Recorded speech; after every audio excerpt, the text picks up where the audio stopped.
오늘 함께 묵상할 말씀은 사도행전 7장 17절에서 36절까지 말씀입니다. 사내들인 공의 앞에서 스데반의 설교는 모세 이야기로 이어집니다. 모세 이야기는 스데반의 설교에서 가장 많은 부분을 차지합니다.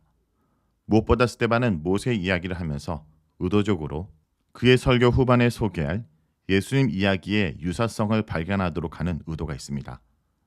스데반은 익숙한 이야기를 통해 조상의 불순종을 되풀이하고 있는 사내들인 공회원들의 잘못을 지적하고 비판하므로 예수 그리스도의 복음을 이야기하고 선포하는 발판으로 삼고 있는 것입니다. 17절부터 살펴보면 하나님이 아브라함에게 약속하신 때가 가까우매 라는 말로 시작하는데, 모세가 등장하게 되는 시기는 인간 역사의 자연스러운 진행의 결과가 아니라 하나님의 계획 속에 실현되고 있음을 말합니다. 하나님께서 약속하신 이 시기가 다가왔을 때 그들에게 두 가지 현상이 나타났습니다. 첫째, 이스라엘이 애굽에서 번성하게 되었고, 둘째, 애굽의 새로운 왕이 통치를 시작하게 되었습니다. 이 두 가지 현상은 자연스럽게 이스라엘이 그곳을 나와야 하는 이유가 됩니다. 하나님 백성의 번영은 악한 자들의 마음에 거슬리는 것이기에 바로는 이스라엘을 핍박합니다. 이러한 바로의 핍박은 이스라엘의 어린아이들을 내버리는 상황까지 몰고 가는데, 이러한 상황 속에서 하나님 보시기에 아름다운 모세가 출생한 것입니다. 스데반은 모세의 생애를 40년 주기로 나누어 세 단계로 말합니다. 이렇게 말하기 위해서 40년이라는 표현을 여러 차례 사용합니다. 23절에 나이 40에 되매, 30절에 40년이 차매, 36절에 40년간이라는 말을 사용합니다.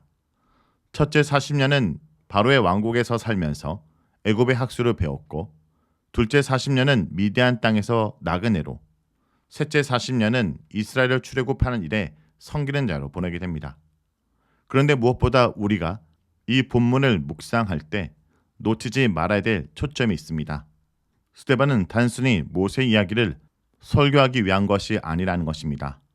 스데반은 예수 그리스도를 말하기 위해 모세를 예수님의 한 모형으로 보여주기 원하고 있습니다.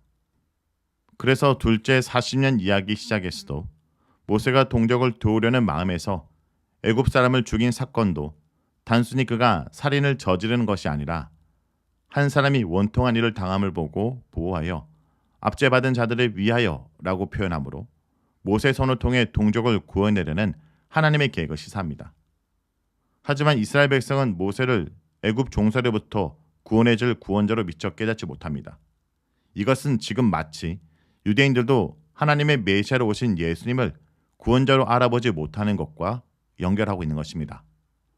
이렇게 모세와 예수님의 모형적 유사성은 모세의 세 번째 40년 주기를 언급하는 출애굽 이야기에서도 이어집니다. 애굽 사람을 죽인 모세는 도망자가 되고 살인자가 되어 40년을 광야에서 보내게 되는데, 어느 날 가시나무 덤불 불길 속에서 천사의 모습을 보게 됩니다.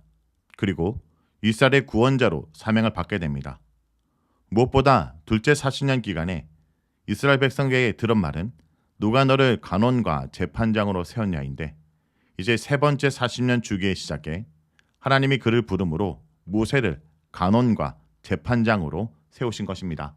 스데반은 모세를 한 일을 세 가지로 나누어 설명합니다. 여기서 이 사람이라는 표현이 3번 사용되었습니다. 출애굽을 지도한 모세는 애굽과 옹의 광야에서 40년간 기사표적을 행하였고, 하나님께서 이스라엘 자손에게 자신과 같은 선지자를 세우실 것을 예언하셨고, 광야에서 살아있는 말씀을 전했습니다. 그러나 이스라엘 백성은 모세를 대적하고 불순종했습니다. 오늘 말씀의 핵심은 이것입니다. 하나님께서 이스라엘 백성을 구원하기 위해 보낸 모세를 그들이 알아보지 못하고 따르지 못했던 것처럼 그들을 구원할 자로 보내신 예수님을 여전히 그들이 알아보지 못함을 지적합니다. 그런데 혹시 우리도 현재 그러한 자들이 아닌지 돌아보기 원합니다. 말씀을 놓고 기도하겠습니다. 주님, 오늘도 우리를 구원하신 그 예수 그리스도를 깨닫고 그분을 따르기 원합니다. 예수님을 통해 들은 복음을 받아들이지 못하는 유대인들처럼 내가 가진 선입감과 고집과 또 때로는 나의 입장과 소유 때문에 주님과 거리를 두고 주님을 외면한 적이 있습니다. 우리를 용서해 주옵소서. 오늘도 스데반처럼 성령과 지혜가 충만한 사람으로 우리 인생 가운데, 우리 역사 가운데 들어오신 예수 그리스도를 온전히 전하는 증인으로 오늘을 살게 하여 주시옵소서. 예수의 이름으로 기도합니다. 아멘.